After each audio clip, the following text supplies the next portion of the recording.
Anda kembali menyaksikan segmen khusus Road to CNBC Awards 2025 Best Food and Agriculture Companies yang mengangkat tema dedikasi bagi kedaulatan pangan Indonesia.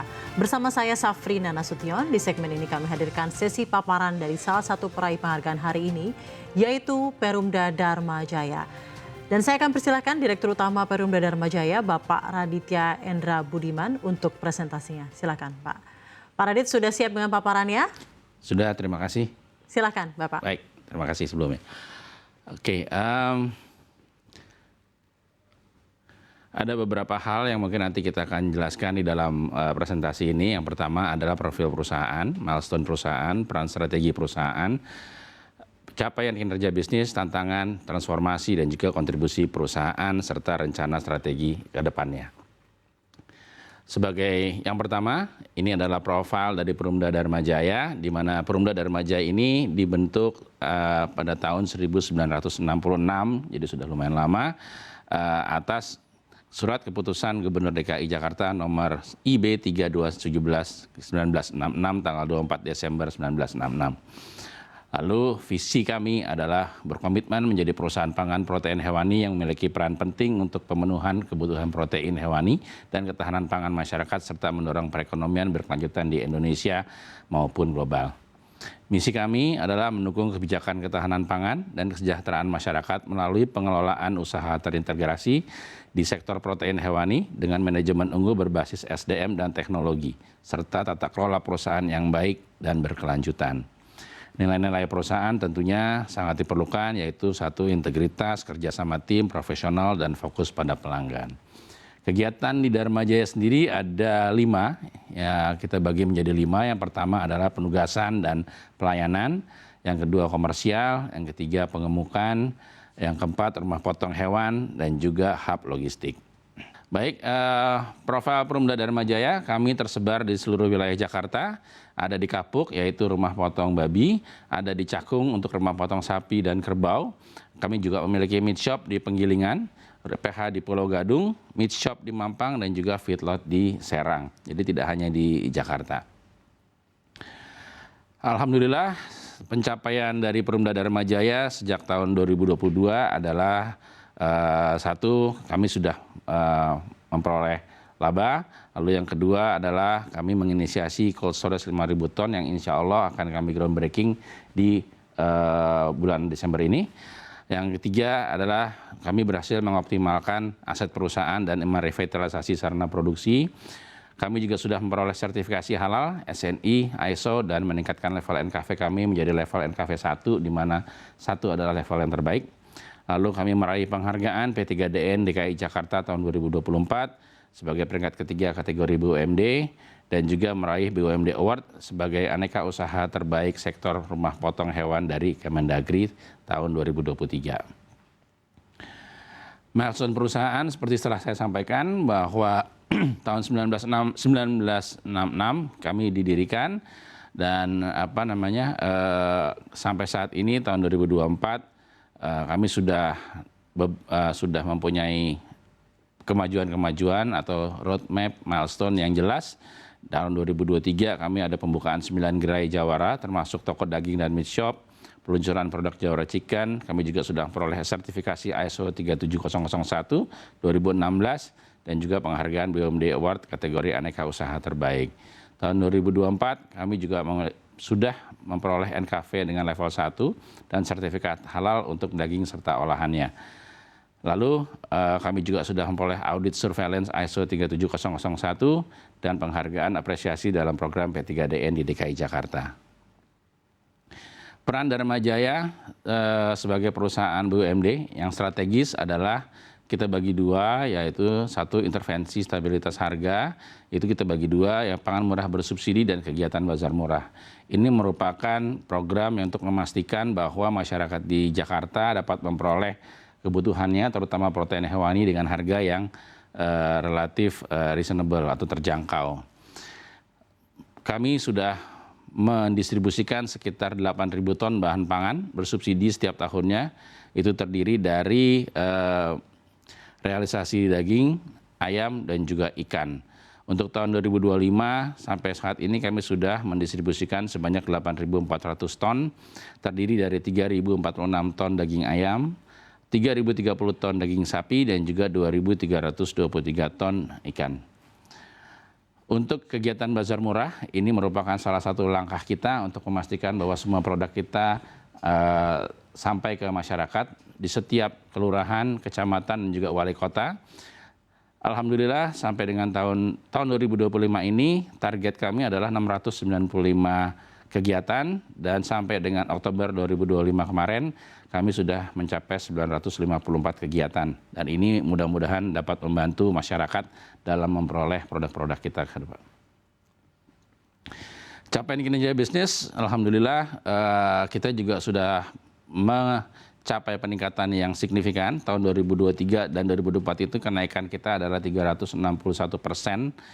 Lalu juga tentunya kami sudah masuk juga ke channel-channel distribusi, baik itu online maupun offline, juga modern market.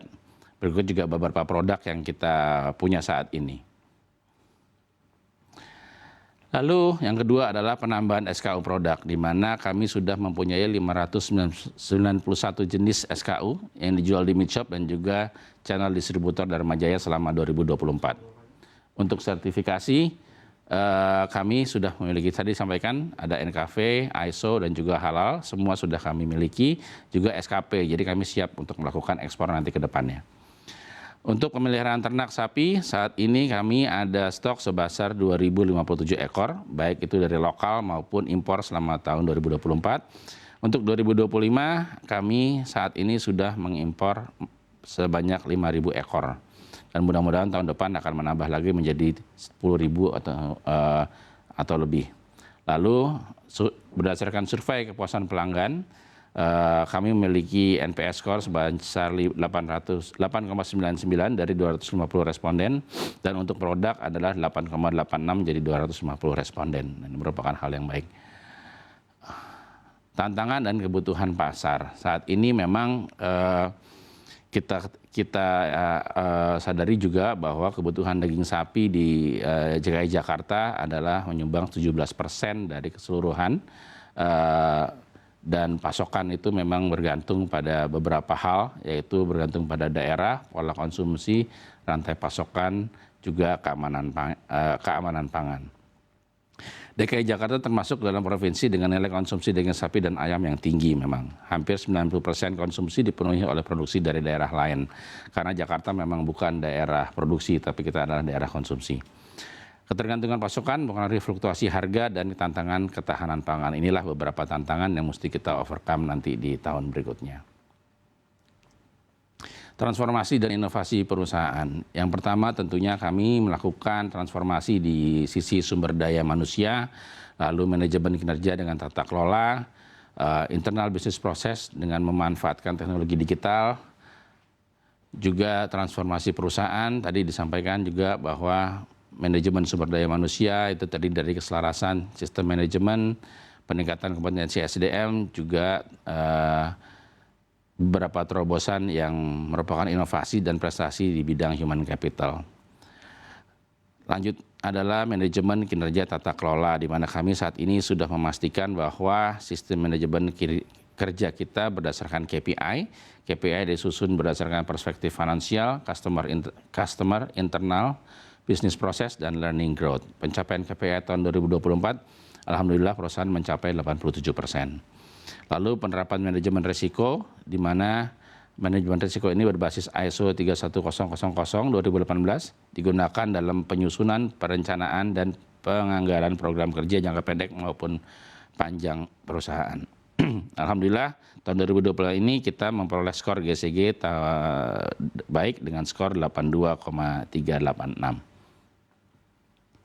Transformasi dan inovasi perusahaan berikutnya adalah internal business process dan pemanfaatan teknologi digital, di mana kami sudah menggunakan beberapa sistem, baik itu e-office, warehouse management system, corporate web, dan juga talenta untuk SDM kami. Juga kami memiliki DJ Core, yaitu aplikasi untuk akses dan sentralisasi data bisnis dan keuangan menjadi efisien dan efektif. Customer relationship management, Itu adalah aplikasi untuk membantu bisnis mengelola hubungan dengan pelanggan. Nah, yang berikutnya adalah internal bisnis proses dan pemanfaatan teknologi digital. Kami juga sudah melakukan beberapa inovasi, yaitu terkait kurban. Tentunya kita semua tahu bahwa Dharma Jaya merupakan sentral pemotongan kurban pada saat Idul Adha.